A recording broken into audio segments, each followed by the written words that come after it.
আমি আল্লাহর নবীর পবিত্র শরীর মুবারক থেকে আমি আয়েশা চাদর মুবারকটা সরাইয়া দেখলাম আল্লাহর নবীর মরণের সময় এমন কোন পশম বাকি নাই যেখান থেকে ঘাম বের হয় নাই। قال الله تعالى في كلامه المجيد وفي فرقانه الحميد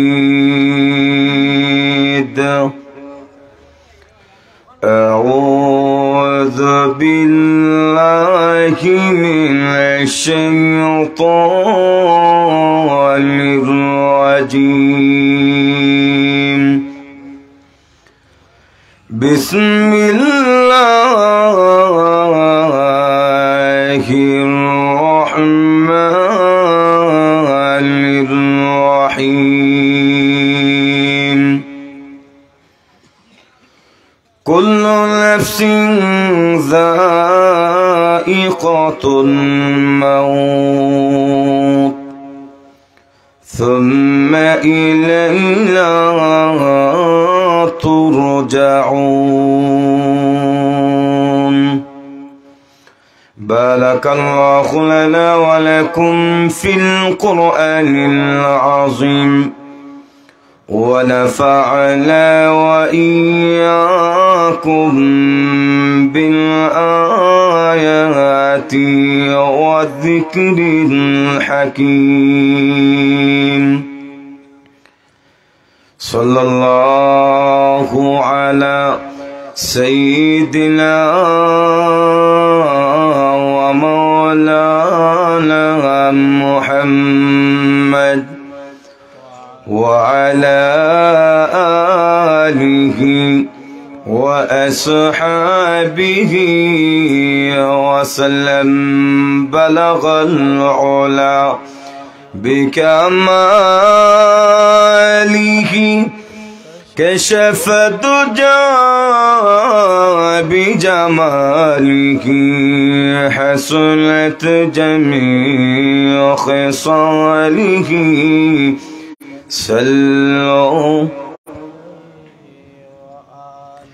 এতগুলি মানুষ আওয়াজ নাই, পেটে ক্ষুধা, আখনি দেওয়া শুরু করবো নি। একটু প্রাণ খুলি হৃদয়ের গভীর থেকে মহাব্বতের সাথে আওয়াজ দিয়ে বলেন বালাগাল উলা বিকামালিহি كشف الدجى بجماله حسنت جميع خصاله صلوا لكن मेरी مسكن حوالي كعبة بني मेरी मदफन दियार मदीना बलग العلا بكماله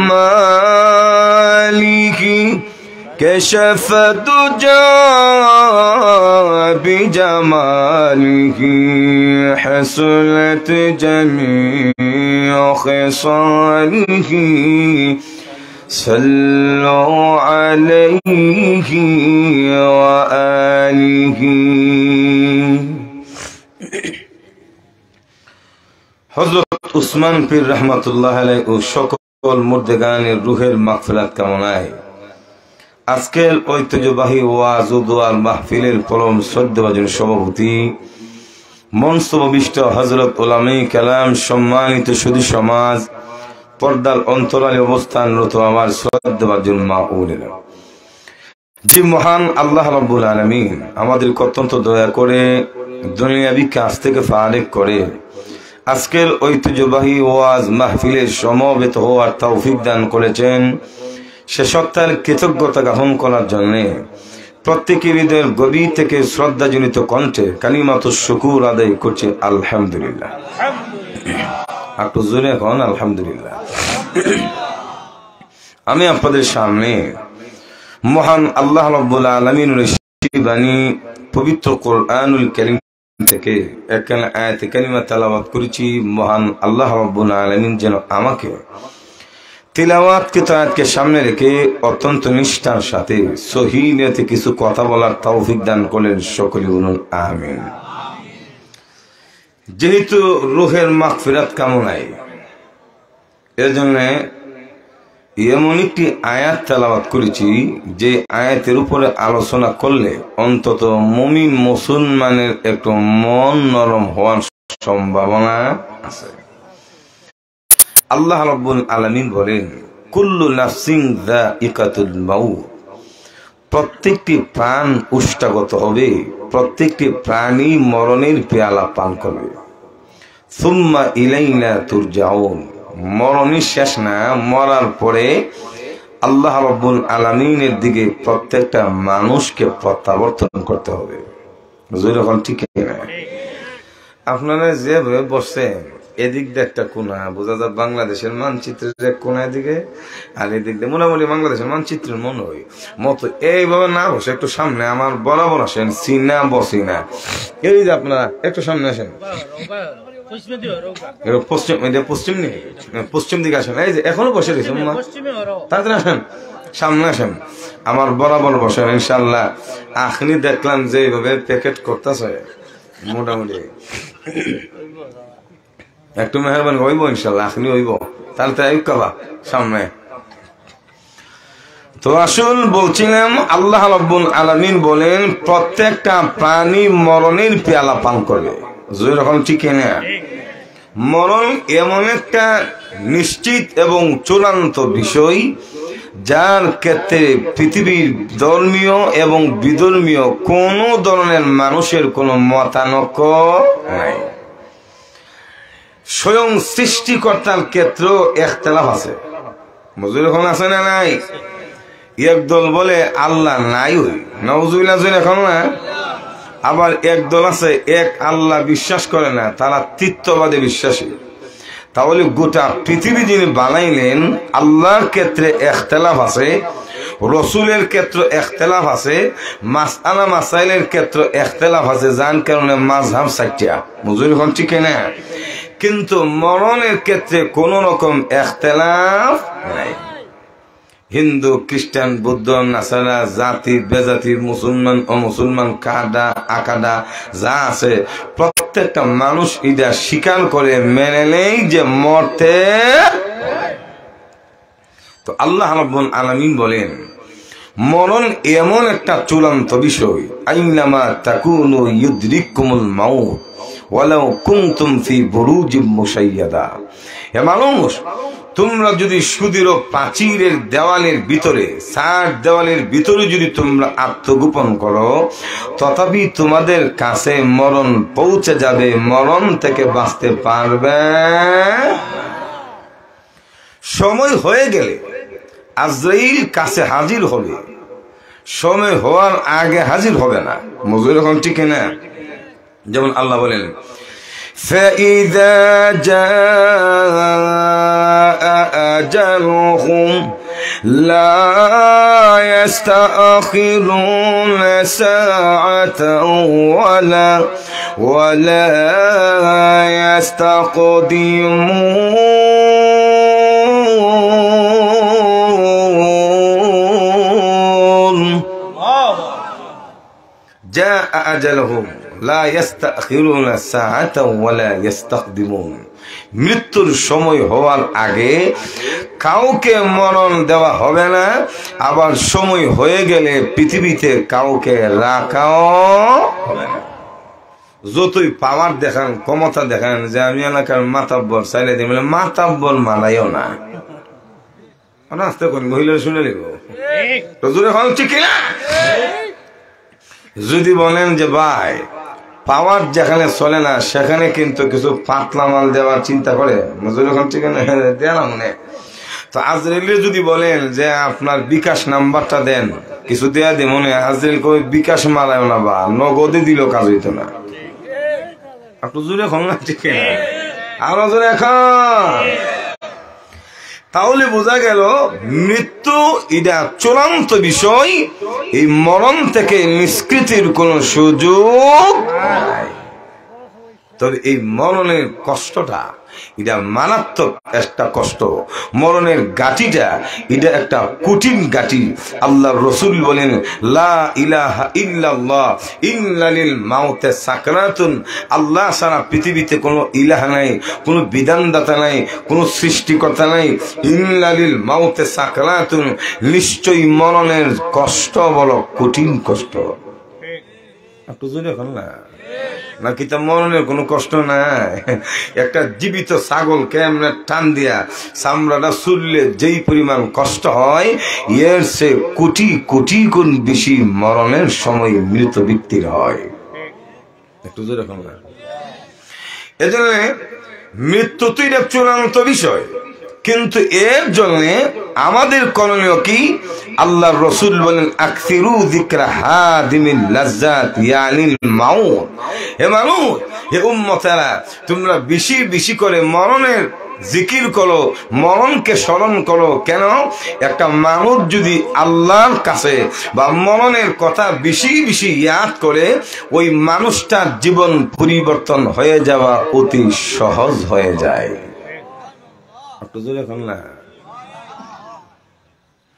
আর মরণের কথাই ইয়াদ না করলে মানুষের সহজে পাপ ছাড়ে না। একটু যখন যদি জানে যে মরতে হবে, তখন একটা বই অন্তর আসে না রে। দেখছি তো দাদা ছিল, দাদু আসিল, 14 গোষ্ঠীর দুনিয়াতে আসেন, বিল্ডিং ভবন গাড়ি বাড়ি সব তো হয়ে গেছে, শূন্য হাতে কিচ্ছু নিতে পারছে না।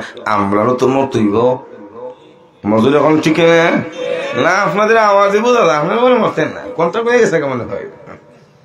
তাও লক্ষ্য করে দেখুন, মৃত্যু এটা চূড়ান্ত বিষয়, এর থেকে বাঁচার কোন সুযোগ নাই। তবে মরণের সময়টা এটা কঠিন সময় এবং মরণের কষ্ট এটা মারাত্মক কষ্ট।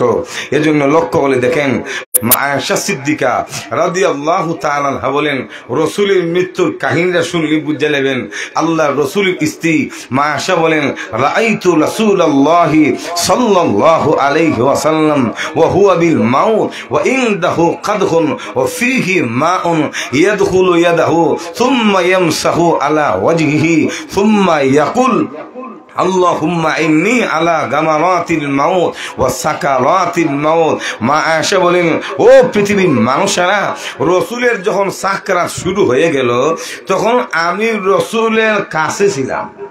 সুবহানাল্লাহ বলেন না? কি দেখলাম? যে দেখি আল্লাহর রাসূলের কাছে একটা পাত্র ছিল, ওই পাত্রের মধ্যে ঠান্ডা পানি আছে। যেরকম কি আছিল? তো আল্লাহ নবী বারবার ওই ঠান্ডা পানির মধ্যে হাত রাখেন আর হাতটা ভিজায়া রাসূলের চেহারার মধ্যে মালিশ করেন।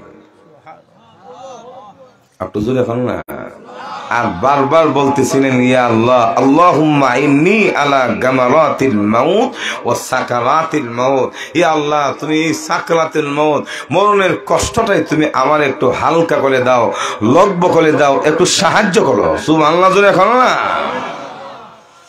তাহলে বোঝা গেল মরণের কষ্ট যে হয় এটা বাস্তব, কষ্ট ছাড়া কেউ মরে না। একটু জোরে এখন না? আল্লাহ নবী বিশ্ব নবী রাহমাতুল লিল আলামিন যেদিন পৃথিবী থেকে বিদায় হয়ে যাবে, মা আয়েশা সিদ্দিকা বলেন, ও পৃথিবীর মানুষেরা, আমি রাসূলের মাথার কাছে বসা ছিলাম, আমি আল্লাহ নবী রাহমাতুল লিল আলামিনের দেহ দিকে তাকায় দেখি রাসূলের মাথা থেকে পা মোবারক পর্যন্ত চাদর দ্বারা আবৃত করে রাখা হয়েছে।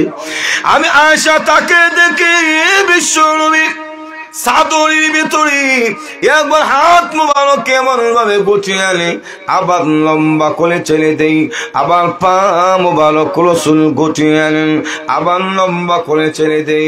আল্লাহ নবী, বিশ্ব নবী, রাহমাতুল লিল আলামিন, যেই নবীর জীবনে কোনোদিন গুনাহ করে নাই, মাসুম নবী, আল্লাহ নবী মরণের সময় এমন ভাবে চাদরের ভিতরে হাত পা কেন গুছিয়ে আনেন? মাশা বলে এমনি আল্লাহ নবীর পবিত্র শরীর মুবারক থেকে আমি আয়েশা চাদর মুবারকটা সরাইয়া দেখলাম, আল্লাহ নবীর মরণের সময় এমন কোন পশম বাকি নাই যেখান থেকে গাম বের হয় নাই। একটু জোরে এখন না, এর জন্য লোক করে দেখুন, আল্লাহ রাসূল এর জন্য বলেছেন মরণের কষ্ট হলো কঠিন কষ্ট, মরণের যন্ত্রণা বলো কঠিন যন্ত্রণা। যেরকম ঠিক না বার আমার, এই গাঠিটা একটা কঠিন গাঠি, কারণ ওই সময় মরণের সাকরাত বা কষ্ট যখন শুরু হয়ে যায়, আল্লাহ নবী রাহমাতুল লিল আলামিন বলেন এই মুহূর্তে মুমূর্ষ ব্যক্তির কাছে বসে বসে উম্মতের দুইটা দায়িত্ব পালন করার কথা রাসূল বলেছেন। এক নাম্বার হলো রাসূল বলেন লাকিনু আলা মাউতাকুম লা ইলাহা ইল্লাল্লাহ। হে উম্মতেরা, তোমাদের মধ্য থেকে কারো যখন সাকরাত শুরু হয়ে যাবে, কারো যখন মরণের কষ্ট শুরু হয়ে যাবে, তোমরা তোমাদের মুমূর্ষ ব্যক্তির কাছে বসে বসে লা ইলাহা ইল্লাল্লাহ তানকিন দিবে। কেন জানুনি? ওই মরণের সময় শয়তান মুসলমানকে বেঈমান বানানোর জন্য বিভিন্ন ধরনের কৌশল অবলম্বন করে। কারণ আল্লাহ নবী বলেন যে ব্যক্তির জীবনের শেষ বাক্য লা ইলাহা ইল্লাল্লাহ হবে, আল্লাহর পয়গম্বর বলেন সে জান্নাতে প্রবেশ করবে। রাসূল বলেন মান কানা আখিরু কালামিহি লা ইলাহা ইল্লাল্লাহ দাখালাল জান্নাহ। ওয়া ফি রাওয়ায়াতিন মান মাতা ওয়া হুয়া ইয়ালামু আন্নাহু লা ইলাহা ইল্লাল্লাহ দাখালাল জান্নাহ। রাসূল বলেন উম্মতেরা রে, যা জীবনের শেষ বাক্য লা ইলাহা ইল্লাল্লাহ হবে, কিয়ামতের ময়দানে আল্লাহ জান্নাতে সে প্রবেশ করবে। এজন্য শয়তান মুমিনের ঈমান নষ্ট করার জন্য বিভিন্ন ধরনের কৌশল অবলম্বন করে, বিভিন্ন ধরনের কেবাসির অবলম্বন করে। লক্ষ্য করে দেখেন কেমনে বেঈমান বানানোর জন্য কৌশল অবলম্বন করে। আল্লামা জাকারিয়া রাহমাতুল্লাহি আলাইহি মস্ত বড় একজন আল্লাহওয়ালা বুজুর্গ ছিল, আমার আপনার মতো সাধারণ মানুষ ছিল না। হযরত জাকারিয়ার জীবনে থেকে আমি দেখেছি ইন্তিকালের সময় ওনার যখন সাকরাত শুরু হয়ে গেছে, ওনার বন্ধুরা ওনার কাছে বসে বসে কালিমার তালকিন দেওয়া শুরু করেছে। ওই যে রাসূল বলেন লাকিনু আলা মাউতাকুম লা ইলাহা ইল্লাল্লাহ, তোমরা তোমাদের মুমূর্ষ ব্যক্তির কাছে লা ইলাহা ইল্লাল্লাহ তালকিন দাও। বন্ধুরা বসে বসে জাকারিয়া রাহমাতুল্লাহি আলাইহি ওনার কাছে বসে লা ইলাহা ইল্লাল্লাহ তালকিন দেওয়া শুরু করেছেন। হযরত জাকারিয়া ডান পাশে চেহারাটা গোলায় যখন শুয়ে আছেন, বন্ধুরা ওনার ডান পাশে কানের কাছে গিয়া বলে হো জাকারিয়া পড়ে না লা ইলাহা ইল্লাল্লাহ। হযরত জাকারিয়া ডান দিক থেকে বাম দিকে মাথাটা গোলায়া বলেন না, বলবো না, নাউজুবিল্লাহ বলবেন না। বাম দিকে মাথা গোলানোর পরে বন্ধুরা বাম দিকে গিয়ে বলে ও জাকারিয়া বলো লা ইলাহা ইল্লাল্লাহ। তিনি বাম দিক থেকে মাথাটা এমন ভাবে আকাশের দিকে করে বুক বরাবর এমন ভাবে সোজা করে বলেন না আমি বলবো না, মাথাটা যখন উপরের দিকে করেছেন, চোখটা যখন আকাশের দিকে করেছেন, ওনার কাছে গিয়ে আবার বন্ধুরা বলে ও জাকারিয়া পড়ে না লা ইলাহা ইল্লাল্লাহ। তিনি বলেন না বলবো না।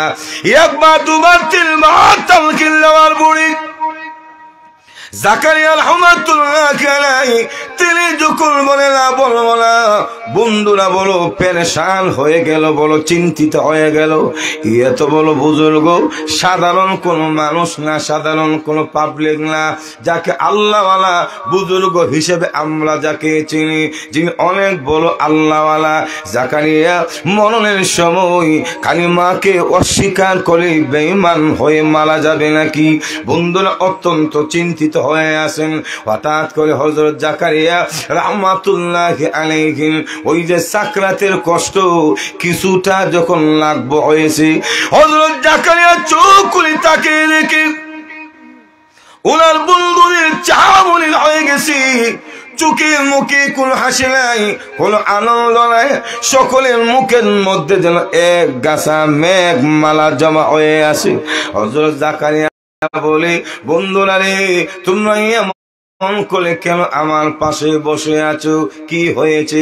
এমনি বন্ধুরা বলে ও জাকারিয়া তোমাকে আমরা 3 বার কালিমার তালকিন দিয়েছি, তোমাকে আমরা বলেছি লা ইলাহা ইল্লাল্লাহ বলার জন্য, কারণ আল্লাহর নবী বলেছেন লাকিলু আলা মাওতাকুম লা ইলাহা ইল্লাল্লাহ।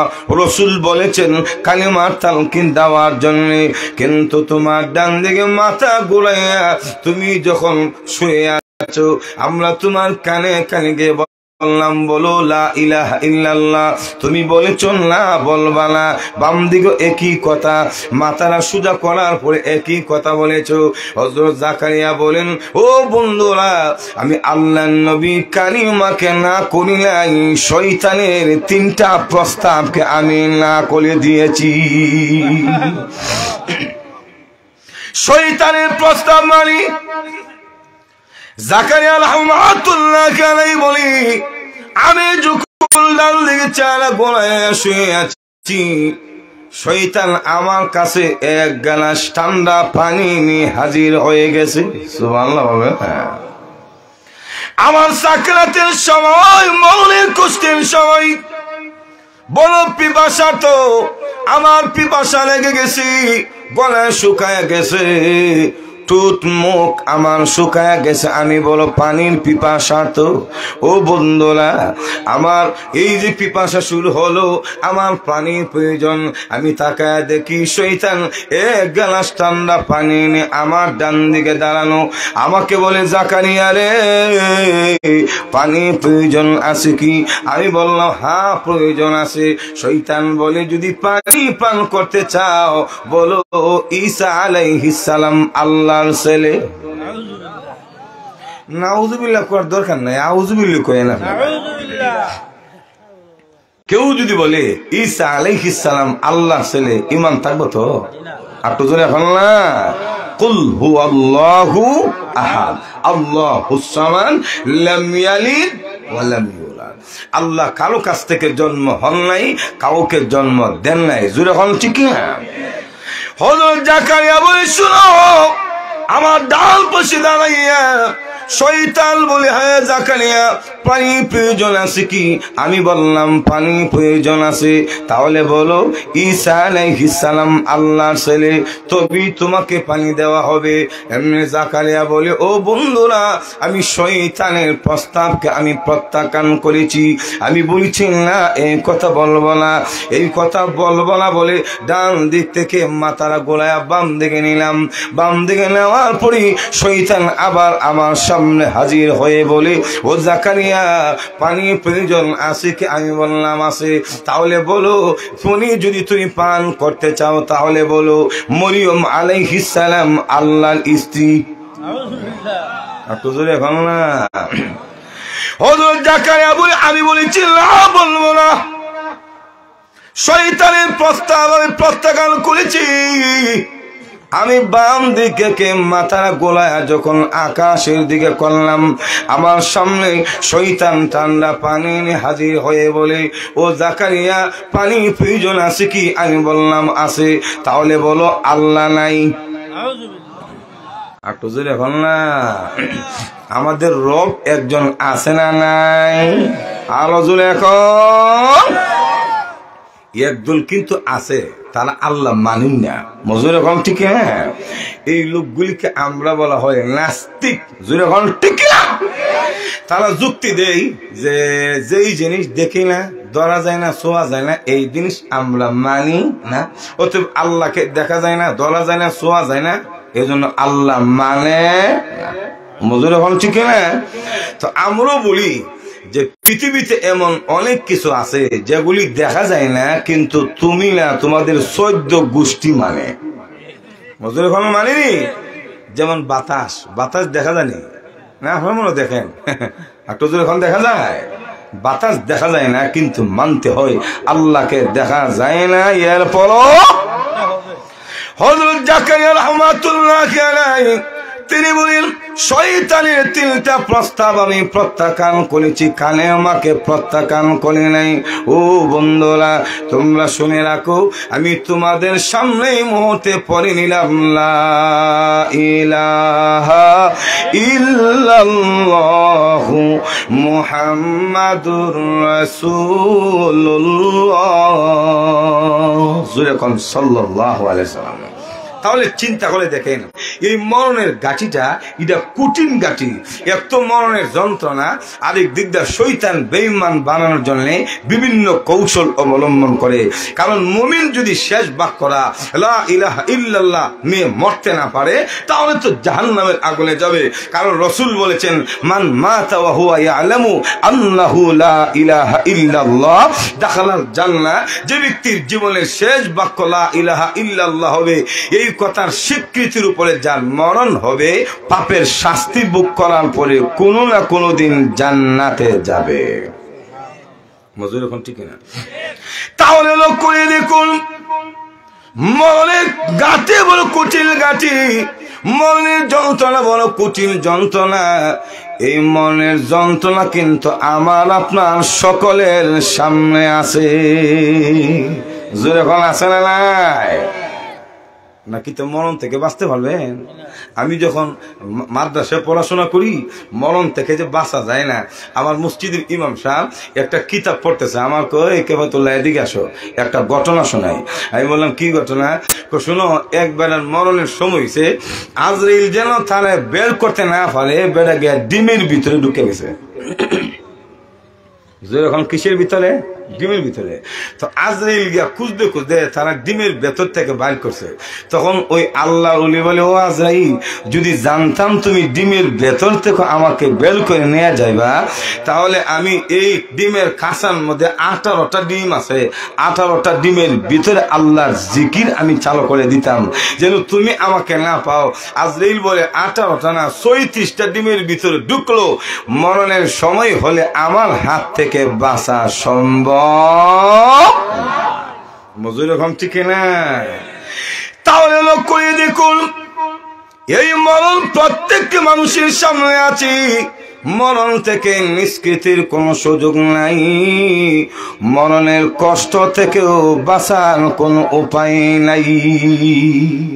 এই কষ্ট এটা মারাত্মক কষ্ট। আল্লাহর নবী, বিশ্ব নবী রাহমাতুল লিল আলামিন যখন পৃথিবী থেকে বিদায় হয়ে যাবে, রাসূলের মরণের দন্নতা শুনলে কিছুটা অনুভব হয়ে যাবে। আল্লাহর নবী পৃথিবী থেকে বিদায় হওয়ার আগে রাসূলের বুকে ব্যথা, ভালোভাবে কথা বলতে পারেন না, রাসূল খানা খাইতে পারেন না, বিছানায় শুয়ে আছে। হঠাৎ করে আল্লাহর নবী ফাতেমা রাদিয়াল্লাহু তাআলা আনহাকে ডেকে বলে, মা গো, ও মা, কে যেন বাহির থেকে দরজার সামনে দাঁড়াইয়া সালাম দে, গলির ভিতরে ঢোকার জন্য অনুমতি চাই। মা গো, অনুমতি দাও, গলির ভিতরে আসার জন্য তাকে পারমিশন দাও। ফাতেমা দেখে বলে আব্বা এই মুহূর্তে কেউ তো ঘরের সামনে আসার কথা না, কাউকে দেখা যায় না। রাসূল বলেন না, আমার তো মনে হয় কে যেন সালাম দেই, ঘরের ভিতরে আসার অনুমতি চাই। আল্লাহর নবী বিশ্ব নবী রাহমাতুল লিল আলামিন বারবার এমন ভাবে ফাতেমা যখন অনুরোধ করলেন এবং ফাতেমাকে যখন আদেশ করলেন, এই মুহূর্তে আল্লাহ রাব্বুল আলামিন আজরাইল আলাইহিস সালাম কে বলে, আজরাইল ফাতেমা আমার রাসূলের দরজাটা খোলার আগে আগে তুমি ফাতেমার চোখের সামনে তোমার পুরাটা রূপ প্রকাশ করে দাঁড়িয়ে যাও। ফাতেমা দরজা খুলে দেখে বিশাল বড় আকৃতির একটি মানুষ তার সামনে দাঁড়িয়ে আছে, যার পা দুটি জমিনে, মাথা আকাশের মধ্যে, কালো পোশাক পরিহিত একজন মানুষ। হযরত ফাতেমা রাদিয়াল্লাহু তাআলা এই দৃশ্য দেখে চিৎকার মেরে দরজা বন্ধ করে আল্লাহর নবী রাহমাতুল লিল আলামিনের কাছে পৌঁছে গেছে। ফাতেমা রেখে বলে আব্বা কে যেন দরজার সামনে বিশাল বড় আকৃতি দাঁড়ানো করে দাঁড়িয়ে আছে। ও আব্বা, আমি ফাতেমার তামাম জিন্দেগিতে এত বড় আকৃতিওয়ালা মানুষ মক্কা মদিনায় দেখি নাই। কালো পোশাক, মাথা আকাশে, জমিন পায়ের মধ্যে, এমন যদি কারো সামনে দাঁড়ায় ভিতরে পানি থাকবো তো সিল্লি দিয়া জায়গা তিষ্ট করবো। মজুরি হল ঠিক না, উসমানীনগর হসপিটালে যাওয়ার দরকার হতো না, জায়গা শেষ। আল্লাহ নবী বিশ্ব নবী রাহমাতুল লিল আলামিন চেহারাটা একটু গোলাইয়া দরজার দিকে তাকানোর পরে রাসূল দেখতে পেলেন এই লোকটা সাধারণ কোন লোক না। রাসূল তখন বলেন, ও মা, হাদা হাদিমুল লাজ্জাত, হাদা মালাকুল মাউত। যখন সুবহানাল্লাহ। আল্লাহর নবী বলেন, মা, তিনি দুনিয়ার কোন মানুষ না, হাদা হাদিমুল লাজ্জাত, হাদা মালাকুল মাউত। মাগো, তিনি দুনিয়ার সাত কর্তনকারী, মানুষের রূহ কবজকারী হযরত আজরাইল আলাইহিস সালাম। দরজা খুলে দাও। ফাতেমা বলে, না, দরজা খুলে দিব না বাবা। হে, এই মুহূর্তে আজরাইল কেন আপনার দরজার সামনে হাজির হয়েছে? গলে কেন আসতে চাই আমার বুঝার বাকি নাই। আব্বা, আপনি কোলে অনেক দিন যাবৎ খানা খাইতে পারেন না, বুকে ব্যথা, ভালোভাবে কথা বলতে পারেন না। আব্বা, এই মুহূর্তে আজরাইল কেন এসেছে আমার বুঝার বাকি নাই। আমি অনুমতি দিব না, গলে ঢোকার জন্য পারমিশন দেব না। আল্লাহর নবী বলেন, মা গো, আজরাইলকে তুমি পারমিশন দেও আর না দেও, আজরাইল কিন্তু গলে ঢোকার মতো ক্ষমতা রাখে। কারণ আজরাইল কারো ঘরে ঢোকার জন্য পৃথিবীর কারো কাছ থেকে পারমিশন নেওয়া লাগে না। নাকি তা জান কবজ করার সময় বলবে, ও লন্ডনে আইতেন নি, জোরে হল না। আল্লাহর নবী বিশ্ব নবী এই কথা বলার পরে ফাতেমা চোখের পানি ছেড়ে কান্না আর বলে, আব্বা, বুঝতে পেরেছি আজরাইল আপনাকে নেওয়ার জন্য এসেছে। আব্বা, হে, এই পৃথিবী থেকে আপনি যদি চলে যান গো, আমি কাকে আব্বা বলে ডাক দিব? সুবহানাল্লাহ, জোরে বল না। আমি কার কাছে মনের দুঃখ বর্ণনা করব? হাসাইন, আমার হুসাইন কাকে নানা বলে ডাক দিবে? আল্লাহর নবী বিশ্ব নবী রাহমাতুল লিল আলামিনের সামনে ফাতেমা চোখের পানি ছেড়ে ছেড়ে কান্না করে আর এমন ভাবে তার মনের ব্যথাগুলি ব্যক্ত করে।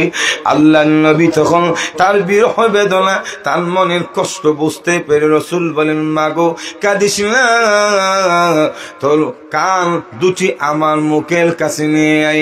ফাতেমা আল্লাহর নবীর মুখের কাছে, জবানের কাছে কানটা নেওয়ার পর রাসূল বলেন, ও মা, কাঁদিস না, আমি রাসূল পৃথিবী থেকে বিদায় হওয়ার পরে কবরের জগতে সর্বপ্রথম তুমি ফাতেমা আমার সঙ্গে দেখা করবে। এজন্য রাসূলের ইন্তেকালের 3 মাস 10 দিন হলে ফাতেমার ইন্তেকাল। সুবহানাল্লাহ জোরে বল না। ফাতেমা তখন আল্লাহর নবীর সান্তনা শুনে মুচকি হাসি দিলেন, দরজা খুলে দিলেন।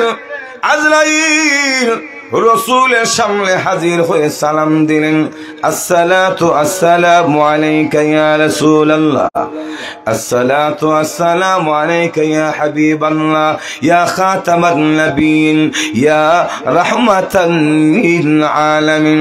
আল্লাহর নবী গো, আল্লাহ রাব্বুল আলামিন আমাকে পাঠিয়েছেন। ও নবী, আপনি যদি পৃথিবীতে থাকতে চান গো, আপনার হায়াত বানিয়ে দেওয়া হবে। আপনি যদি পৃথিবী থেকে চলে যেতে চান, আপনাকে নিয়ে যাওয়া হবে। ইয়া রাসূলুল্লাহ, আপনার সিদ্ধান্তকে আমাকে জানিয়ে দিন। লক্ষ্য করে দেখেন, এই সম্মান এবং মর্যাদা কেবলমাত্র রসুলকে দেওয়া হয়েছে। আল্লাহর নবী ছাড়া পৃথিবীর কারো সামনে এমন ভাবে আজরাইল রূহু কবজ করার জন্য পারমিশন চাই নাই, এবং জিন্দেগিতে কারো সামনে পারমিশন চাইবে না। চেয়ারম্যান বলেন, এমপি মন্ত্রী বলেন, গিয়া কইতো না থাকবেন না যাবেন গা, মজুরি হন ঠিক না, সময় শেষ, থাপা দিয়া ধরে নিয়ে যাবো, জোরে হন ঠিক না। আল্লাহ নবী বিশ্বনবী আজরাইলের প্রস্তাব শোনার পরে রাসূল বলেন, আজরাইল হাত্তা ইয়াতিয়ানি জিবরিল, ও আজরাইল, জিবরাইল আলাইহিস সালাম আসা পর্যন্ত একটু অপেক্ষা করো, কারণ আল্লাহর পয়গম্বর জিবরাইলের ইঙ্গিত ছাড়া রাসূল কোনো সিদ্ধান্ত নেন নাই। যখন ঠিক না, আর জিবরাইলও আল্লাহর পক্ষ থেকে অনুমতি না পায়া কোনো বার্তা রাসূলদের কাছে পৌঁছায়। জিবরাইল হাজির হয়ে গেলেন, সালাম দিয়ে হাজির। আল্লাহর নবী তখন বলে, জিবরাইল,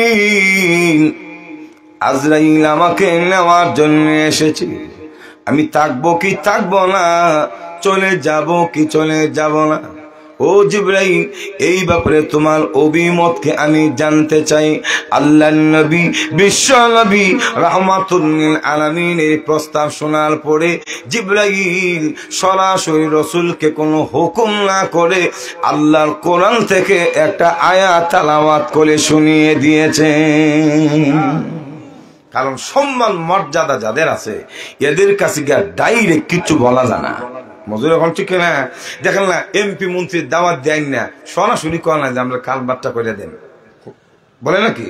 এমনি বলে, মাননীয় মন্ত্রী মহোদয়, আপনার আগমনে মোরা ধন্য। এখন ঠিক না, আকাশ বাতাস মুখরিত হয়ে গেছে, আপনার চরিত্র ফুলের মতো পবিত্র, আপনার মতো উদার মনের মানুষ হয় না। তবে হে মাননীয় অতিথি, আমরা যে কষ্টের মধ্যে আছি কিছু ব্যক্ত করবো, আপনি শুনবেন। মজুর এখন ঠিক না, আমাদের যদি একটা কালবাট হয়ে যেত কত না ভালো হতো, কনা কইরা দিন বলে না, আমাদের যদি একটা কালবাট হতো, গাড়িটা চলতো, খুব ভালোই তো। মজুর এখন ঠিক না, এই জন্য আল্লাহর নবীকে জিবরাইল সরাসরি কিছু বলেনি। রাসূলের সামনে জিবরাইল আলাইহিস সালাম তখন একটা আয়াত তেলাওয়াত করলেন, ইন্নাকা মাইতু ওয়া ইন্নাহুম মাইতুন। সুবহানাল্লাহ। ইন্নাকা মাইতুন, নিশ্চয় আপনি মরণশীল, আপনার দুশ্মনেরাও মরণশীল। ইন্নাকা মাইতুন, আপনি মরনেওয়ালা, আপনি মরবেন। আল্লাহ নবী বিশ্ব নবী যেই নবীর উপরে আল্লাহ কোরআন নাযিল করেছেন, রাসূল তো বুঝার কোনো বাকি নেই। জিবরাইল আমাকে চলে যাওয়ার প্রতি ইঙ্গিত করেছেন। এমনি আল্লাহ নবী জিবরাইলের জবান থেকে কোরআনের আয়াত শোনার পরে রসুলের চোখ দিয়ে আর পানি মানে রাখতে পারে না। রসুল কানলে চোখ দিয়ে রসুলের চোখ থেকে ঝর্ণার মতো পানি বের হইতেছে। এমনি জিবরাইল বলেন, নবী গো, আপনি কাঁদেন কেন গো নবীজি? কান্নার তো কোনো কারণ নাই। আপনি পৃথিবী থেকে যদি চলে যান, আপনি রফিক আলা, আপনি আপনার সবচেয়ে বড় আপনজন বন্ধুর কাছে চলে যাবেন। বন্ধুর কাছে গেলে মন খারাপ করে না, আনন্দিত হয়। না, আপনারা মনে বন্ধুর কাছে গেলে কান্দেন। ওগো নবীজি, আপনি আপনার বন্ধুর কাছে যাবেন, আপনি কাঁদেন কেন? আপনি কার জন্য কাঁদেন? আল্লাহর নবী রাহমাতুল লিল আলামিন কোন কথা বলে না। জিবরাইল বলেন, ওগো নবীজি, আপনি কি হাসাইন এবং হুসাইনের জন্য কাঁদেন? নবী গো, হাসাইন এবং হুসাইনের জন্য কেন কাঁদবেন? আল্লাহ রাব্বুল আলামিন জানিয়ে দিয়েছেন, কিয়ামতের ময়দানে জান্নাতের ভিতরে আপনার হাসাইন এবং হুসাইন সকল জান্নাতি যুবকদের সরদার হবে। জান্নাতি যুবকদের সর্দার হাসাইন হুসাইন। আপনি কার জন্য কাঁদেন? ওগো নবীজি, আপনি কি ফাতেমার জন্য কাঁদেন? না গো নবীজি, ফাতেমার জন্য আপনি কেন কাঁদবেন? আল্লাহ রাব্বুল আলামিন তো জানিয়ে দিয়েছেন, কিয়ামতের ময়দানে জান্নাতের ভিতরে আপনার ফাতেমা সমস্ত জান্নাতি মহিলাদের সর্দারনী হবে। আপনি কার জন্য কাঁদেন? নবী গো, কথা বলেন না। আল্লাহর নবী তখন কান্না করে আর বলে, ও জিবরাইল, আমি হাসাইন হুসাইনের জন্য কাঁদি না, আমি আমার ফাতেমার জন্য কাঁদি না। জিবরাইল, একমাত্র কান্না করি আমার গুনাহগার উম্মতের জন্য আমি কাঁদি। কেন জানুনি? আল্লাহ রাব্বুল আলামিন আমাকে প্রতিশ্রুতি দিয়েছেন, মা কানা আল্লাহু লিউআযিবাহুম ওয়া আনতা ফীহিম। নবী গো, এই পৃথিবীতে আপনি যতদিন থাকবেন, আপনার সম্মান এবং মর্যাদার কারণে গজব দিয়ে আপনার উম্মতকে আমি ধ্বংস করব না। জিবরাইল, আমি যদি পৃথিবী থেকে চলে যাই, আমার গুনাহগার উম্মতের কি অবস্থা হবে? সুবহানাল্লাহ। এখন রসুল যতদিন পৃথিবীতে থাকবে, আল্লাহর নবীর সম্মানের কারণে গজব দিবে না। তো আমি যদি চলে যাই, তখন আল্লাহর নবীর কান্না দেখে, উম্মতের প্রতি দরদ ভালোবাসা দেখে আল্লাহ জানিয়ে দিলেন, জিবরাইল, আমার রসুলকে জানিয়ে দাও, আমার রসুল পৃথিবী থেকে চলে আসার পরে আনা কাফিলুম মিনহুম, কিয়ামত পর্যন্ত আমার নবীর উম্মতের নিরাপত্তা দেওয়ার জন্য আমি আল্লাহ নিজে জিম্মাদার হয়ে গেলাম। রসুল তখন আজরাইলকে বলে, ওই আসল কথা, যে জান কবজ করো। তখন আজরাইল যখন রসুলের বুকে হাত রাখলেন, আল্লাহর রসুল বলল, ও আজরাইল, হাত রাখছো? আমার তো মনে হয় উহুদ পাহাড়টা ভেঙ্গে আমার বুকের উপরে ছেড়ে দিয়েছ। চিন্তা করেন, রসুলের যদি এই অবস্থা হয়, আমরা কি অবস্থা হইব? ইমান আমার ঠিক আছে তো? একটু জোরে এখন না? তাহলে চলে আসুন, এই মৃত্যুর যন্ত্রণা, কঠিন যন্ত্রণা, মরণের কষ্ট বলো কঠিন কষ্ট, ওই গাঁটি কঠিন এবং কষ্টের গাঁটি আমাদের সবাইকে অবশ্যই পানি দিতে হবে। ঘুষ দিয়া, পাওয়ার দেখায়া আজরাইলের হাত থেকে, মরণ থেকে বাঁচার কোন সুযোগ নাই। এজন্য আল্লাহ বলেন, সুম্মা ইলাইনা তুরজাউন, মরবা, মরার পরে আবার আমার দিকে আসবা। মজুর এখন ঠিক কিনা? তাহলে আমরা মরার পরে আল্লাহর দিকে যে যাব, কি নিয়ে যাব? একটু বাবার দরকার আছে না নাই? একটু জোরে এখন আসেনি? নাই, কে বাবার দরকার? বাবই তো না, নামাজ নাই, রোজা নাই, এরপরে হজ নাই, জাকাত দেয় না, চুরি বাটপারি মিথ্যা বদমাশি লম্পটি কোন পাপ নাই যে পাপের সাথে আমরা মুসলমানরা জড়িত নাই। একটু জোরে এখন ঠিক না? পাপ যদি বন্ধ না হয়, আমল যদি ভালো না হয়, কবর থেকে শুরু হয়ে যাবে ফিটাফিটি। মজুর এখন ঠিক না? কারণ আল্লাহ নবী বলেন, মানুষ যখন ইন্তেকাল করে, ইন্তেকালের পরে যখন তাকে কবরের ভিতরে রাখা হয়, ইয়াতিহি মালাকান ফায়ুজিলসানিহি ফায়াকুলান লাহু ওয়া মা রাব্বুকা ওয়া মা দীনুকা ওয়া মা হাদার রাজুল আল্লাযী বুইসা ফীকুম। আল্লাহর নবী বলেন, উম্মতেরা রে, ইন্তেকালের পরে মানুষকে যখন কবরের মধ্যে রাখা হয়, দুইজন ফেরেশতা কবরের মধ্যে আসে। যখন কয়জন? নাম কি কইতে না, মেসির নাম কইতে ভালো, এমবাপ্পির নাম বলতে ভালো, কিন্তু ফেরেশতার নাম কইতে ভালো। আরে কপাল পোড়া জাতি, ঠিক কি না? নবীজি বলেন, দুইজন ফেরেশতা আসে, ইয়াতিহি মালাকান ফায়ুজিলসানিহি।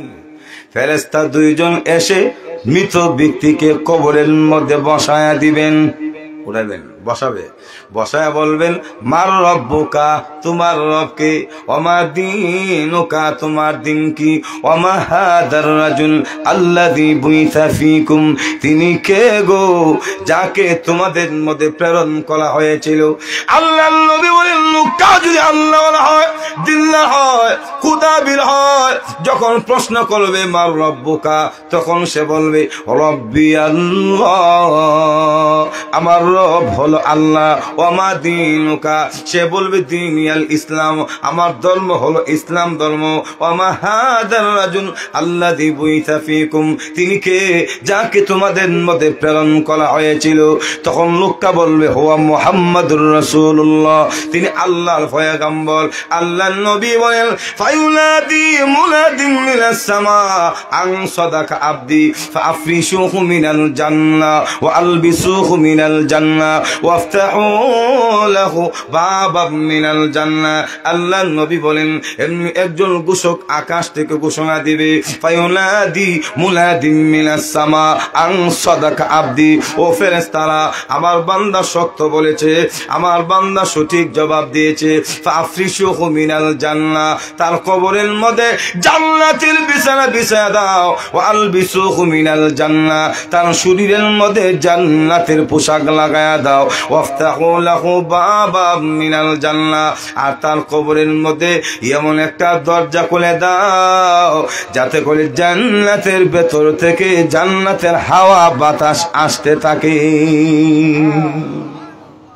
এজন্য রাসূল বলেন, আল কবরু রাউযাতুম মিন রিয়াদিল জান্নাহ আও হুফলাতুম মিন হুফারিন নার। কবর কারো জন্য জান্নাতের বাগান, আবার কারো জন্য জাহান্নামের গর্ত। আমল যদি ভালো হয়, প্রশ্নের জবাব দিতে পারবে, সাথে সাথে কবর আল্লাহর জান্নাতের বাগান বানিয়ে দিবে। আর পাপিষ্ট যদি হয়, প্রশ্ন করবে মান রব্বুকা, তোমার রবকে। লোকটা তখন বলবে, হা হা লা আদিনি, আমি কিছুই জানি না, আমি কিছুই জানি না। ওমা দীনুকা, তোমার দিন কি? সে বলবে, হা হা লা আদিনি, আমি কিছুই জানি না।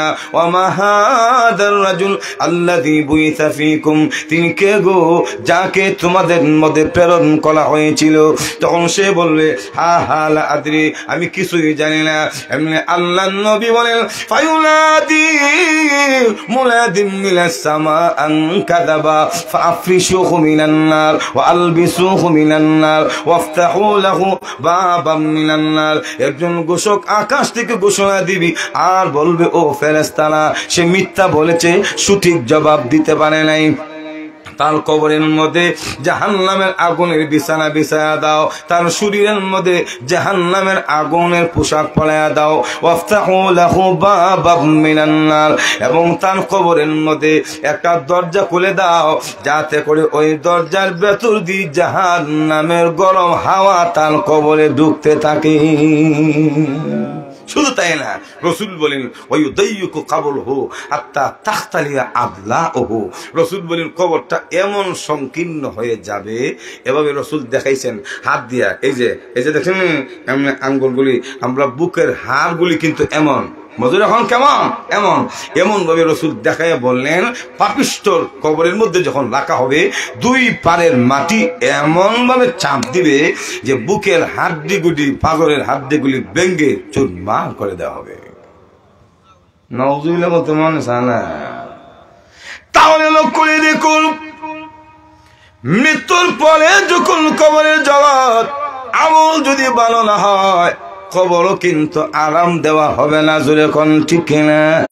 আল্লাহর নবী বলেন শুধু তাই নয়, ওয়ায়ুদাইয়িকু আলাইহি, আল্লাহ রাসূল বলেছেন কবরের মধ্যে এমন বিষাক্ত 70টি সাপ নিয়োগ করা হয়। রাসূল বলেন একটা সাপ যদি তামাম পৃথিবীতে একবার শ্বাস নিত, কিয়ামত পর্যন্ত জমিনে সবুজ ঘাস জন্ম হতো না। চিন্তা করেন, ওয়ায়ুকাইয়িদু আলাইহি, রাসূল বলেছেন তার কবরের মধ্যে এমন 70টা সাপ, হই না 70টা এমন বিষাক্ত সাপ একবার যদি শ্বাস নিত, ওই যে রাশিয়ার পারমাণবিক, আমেরিকার পারমাণবিকের সে কোটি কোটি গুণ বেশি পাওয়ার। বুঝুন এখন ঠিক না? পারমাণবিক তো যেই এলাকাতে মারে এই এলাকারই ধ্বংস করে। আর রাসূল বলেন একটা বার যদি শ্বাস নিত, একটা সাপ মাত্র, তাহলে কিয়ামত পর্যন্ত এই পৃথিবীর জমিনে সবুজ ঘাস জন্ম হতো না। এখন না শুধু তাই না, আর কবরটারে বানিয়ে দেওয়া হবে জাহান্নামের গর্ত। এজন্য আল্লাহ রাসূল বলেন প্রত্যেক দিন বুনি আদমকে কবর এভাবে 3 বার সম্বোধন করে ডাকে, আনা বাইতুল ওয়াহদা ওয়া আনা বাইতুত তুরাব ওয়া আনা বাইতুদ দুদ। হে বুনি আদম, আমি হলাম একাগ্রতার ঘর, আমার মধ্যে আসলে তুমি একা একা থাকতে হবে, আমার মধ্যে কোনো সঙ্গী ভাইবা না। মজুর এখন ঠিক না? দুনিয়াতে খাটে ঘুমাইলে বউর কাছে জামাই, জামার কাছে বউ, যখন ঠিক না? কিন্তু আল্লাহ রাসূল বলেছেন কবর বলে আমার কাছে আসলে কোনো সঙ্গী টুঙ্গি নাই, একা একাই থাকতে। নাকি তা বউ বললে জামার সাথে যা একটু জোরে বল না। এই দুনিয়ায় যতই আপন দেখেন, মরে গেলে একজন আপন নাই, মরে দেখেন না, কেউ কবরে যাবে না। এই জন্য কবি বলেন এই দুনিয়ায় যতই দেখো আপনা, মইরা গেলে সবই হবে বেগানা, মইরা গেলে সবই হবে বেগানা। যেরকম ঠিক না? তাই রাসূল বলেন মানুষ মরে গেলে 3টা জিনিস তাকে অনুসরণ করে, ইত্তাবিউল মাইয়িতা সালাসাতুন আহলুহু ওয়া মালুহু ওয়া আমালু ফায়ারজু ইসলান ওয়া ইয়াবকা ওয়াহিদুন। রাসূল বলেন মানুষ মরার পরে এই মৃত ব্যক্তিটাকে 3টা জিনিস অনুসরণ করে। 3টা জিনিস কথা বলেন, এর মধ্যে 2টা কবর পর্যন্ত যায়, এর ফলে ফেরত আসে, আর একটা কবর না শুধু কিয়ামত পর্যন্ত থাকে, এটার নাম হলো আমল। রাসূল বলেন ফায়ারজু ইসলান, 2টা ফেরত আসে, এর মধ্যে একটা হলো আহলুহু, 2 নম্বর হলো মালহু, ধন সম্পদ এবং আত্মীয় স্বজন। কারণ ছেলে মেয়ে বউ বাচ্চা গোষ্ঠীর মানুষ যা দেখেন কবরের উপর পর্যন্ত, ভিতরে কিন্তু কেউ আর যায় না। কিন্তু রাসূল বলেন ওয়ায়াবকা ওয়াহিদুন, একটা মাত্র সঙ্গী হয়, এটা হলো ওয়ায়াবকা ওয়া হুয়া আমালু, প্রত্যেকটা মানুষের আমল। আমল যদি ভালো হয় তাহলে কবরে ভালো ব্যবহার, আর আমল যদি খারাপ হয়, পাপিষ্ট, বেলামাজি, দিন নাই, ধর্ম নাই, চুরি, বাটফারি, গাঁজাখোর, মজুর হল ঠিক কিনা, এই সমস্ত ব্যক্তিরা যখন কবরে যায়, রাসূল বলেন এরা কবরে যাওয়ার পর থেকে বেন্দা শুরু হয়ে যায়, আর মাপ দেওয়া হয় না। তাই কবর বুনি আদমকে সম্বোধন করে বলে আনা বাইতুল ওয়াহদা, আমি একাগ্রতার ঘর, আনা বাইতুত তুরাব, আমি হলাম মাটির ঘর। দুনিয়াতে খাট ফালং কত সুন্দর বিছানার মধ্যে ঘুমাইতা, কিন্তু আমার মধ্যে আসলে কোনো খাট নাই, ফালং নাই, লেফ নাই, তোষক নাই, কম্বল নাই, কিচ্ছু নাই, শুধু মাটি আর মাটি। তারপরে বলে ও আনা বাইতুদ দুদ, আমি হলাম কীট পতঙ্গের ঘর, আমার মধ্যে আসলে সাপে কামড়াবে, বিচ্ছু কামড়াবে, পিপিলিকা কামড়াবে, মশা মাছে কামড়াবে। যেরকম ঠিক না? দুনিয়া তো তেমনি শুয়ে থাকো বেডের মধ্যে, যদি মশা ধরে তারপর দিয়ে সিটাগান ফাড়াই দেয়, মজুর এখন ঠিক না? মাছি যদি ধরে ফু দিয়ে উড়াইয়া দাও, কিন্তু কবরের ভিতরে যে এমনি শোয়া দিব, এমনি শোয়াই একবারে ফেরালাইসিস রুগীর মতো শোয়া থাকতে হবে, মশা কামড়াবে, দুরু কওয়ার কোনো সুযোগ দেওয়া হবে না। মজুর এখন ঠিক না? তাহলে আসুন বলতেছিলাম, আল্লাহ বলেন কুল্লু নাফসিন যায়িকাতুল মাউত সুম্মা ইলাইনা তুরজাউন।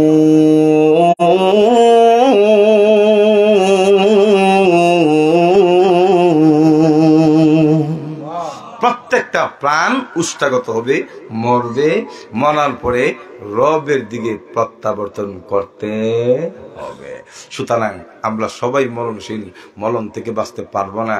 এজন্য আমল শুধরায় নেই, আমল ভালো না হলে কবর থেকে ডান্ডা শুরু হবে, বাঁচা যাবে মজুর এখন ঠিক না। অনেকে মনে মনে এখন হুজুর কবরে দিলে না যাবো তো, না দিলে মজুর এখন ঠিক না। অনেকে বলে এরকম নাস্তিকরা, কবরে দিলে না যাবো তো।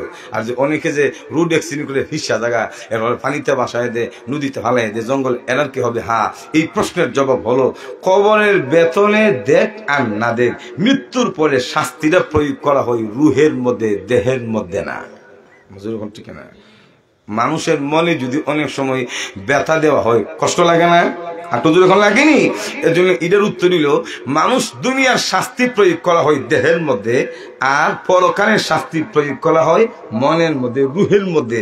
এর জন্য যদি লাশ নদীতে ভাসাই দেন, জঙ্গল ফালাই দেন, কবরে দিচ্ছেন না, এর হলো শাস্তি থেকে বাঁচা যাবে না।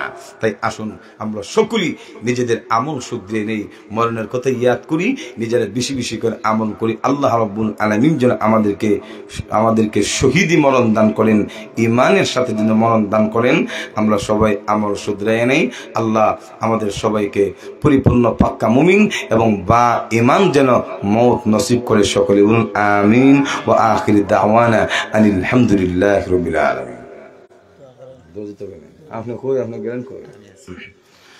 ربنا ظلمنا أنفسنا وإن لم تغفر لنا وترحمنا لنكونن من الخاسرين।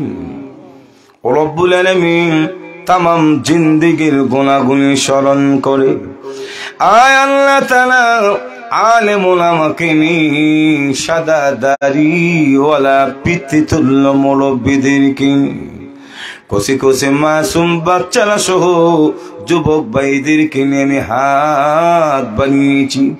মেহেরবানি করে আমাদের সকলের তামাম জিন্দিগির গুনাহ মাফ করে দাও ইয়া রাব্বাল আলামিন। প্রভু, আজকের মাহফিলের ব্যবস্থা যারা করেছেন, শোনার জন্য যারা এসেছেন, টাকা পয়সা দিয়ে সহযোগিতা করেছেন, শ্রম দিয়ে যারা সহযোগিতা করেছেন, আল্লাহ মেহেরবানি করে সবাইকে তুমি মাফ করে দাও ইয়া রাব্বাল আলামিন। এলাকার যত প্রবাসী আছেন সকলের জান মালের নিরাপত্তার ব্যবস্থা করে দাও আয় আল্লাহ তাআলা। এলাকার মাটির নিচে যত মুমিন শাহিদ আছে, মেহেরবানি করে গো সবার কবরকে তুমি জান্নাতের বাগান বানায়া দাও রব্বুল আলামিন।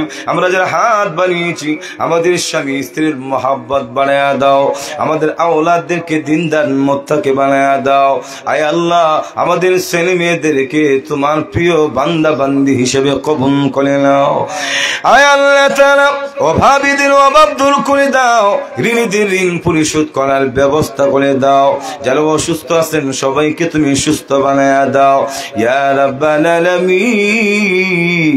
আমাদের বাংলাদেশের সার্বভৌমত্বকে তুমি হেফাজত করো, এই মাটিকে তুমি ইসলামের জন্য কবুল করো আল্লাহ। এই দেশের মসজিদ মাদ্রাসা, বিশেষ করে মাদারেসে কওমিয়া গুলিকে তুমি হেফাজত করো, উলামা তুলাবাদের মধ্যে মহব্বত আর ঐক্য দান করো। এ কাবার মালিক আল্লামা হাফিজ হুজুর শাইখুল হাদিস আল্লামা আজিজুল হক মুফতি ফজলুল হক আমিন রহমাতুল্লাহ আলাইহি, আল্লামা আহমদ শফি জুনায়েদ বাবনগরী আয় আল্লাহ। শাইখে নুরউদ্দিন গোহলপুরি, শাইখে বায়ামপুরি, শাইখে কুরিয়া আয় আল্লাহ তাআলা। সোনারগাঁয়ের শাইখে আব্দুর রহমান দিগলবাগী হুজুর সহ আল্লামা জুবান আহমদ আনসারী সহ আমাদের যত আকাবিরকে হারিয়েছি সকলের দারাজাত বুলন্দ করে দাও ইয়া আল্লাহ রব্বুল আলামিন। তাদের রেখে যাওয়া আমানত গুলি, এই দেশের মাদারেসে কওমিয়া গুলিকে তুমি হেফাজত করো আল্লাহ। মজলুম আলেমে দিনদের মুক্তির ফয়সালা করে দাও ও প্রভু। কিয়ামতের কঠিন ময়দানে আজকের মাহফিলকে আমাদের সকলের জন্য নাজাতের উসিলা বানায় নিও আল্লাহ। এখানে আমরা যারা হাত বানিয়েছি এমন ভাবে চলার তৌফিক দাও যেইভাবে চললে তুমি খুশি হবে, তোমার রাসূল খুশি হবে। ইয়া রাব্বাল আলামিন, আমার ভাই নিজামউদ্দিন আরিফিকে তুমি যুগ শ্রেষ্ঠ খতিব বানায়া দাও আল্লাহ। তার ফ্যামিলির মধ্যে খাইর আর বরকত নাজিল করো। আলেম ওলামাকে যারা মহব্বত করে ভালোবাসে আল্লাহ, এই ভালোবাসার বদলা তোমার পক্ষ থেকে তুমি দিয়ে দাও। রব্বানা তাকাব্বাল মিন্না ইন্নাকা আনতাস সামিউল আলিম ওয়া তুব আলাইনা ইন্নাকা আনতাত তাওয়াবুর রহিম বিরহমাতিকা ইয়া আরহামার রাহিমিন।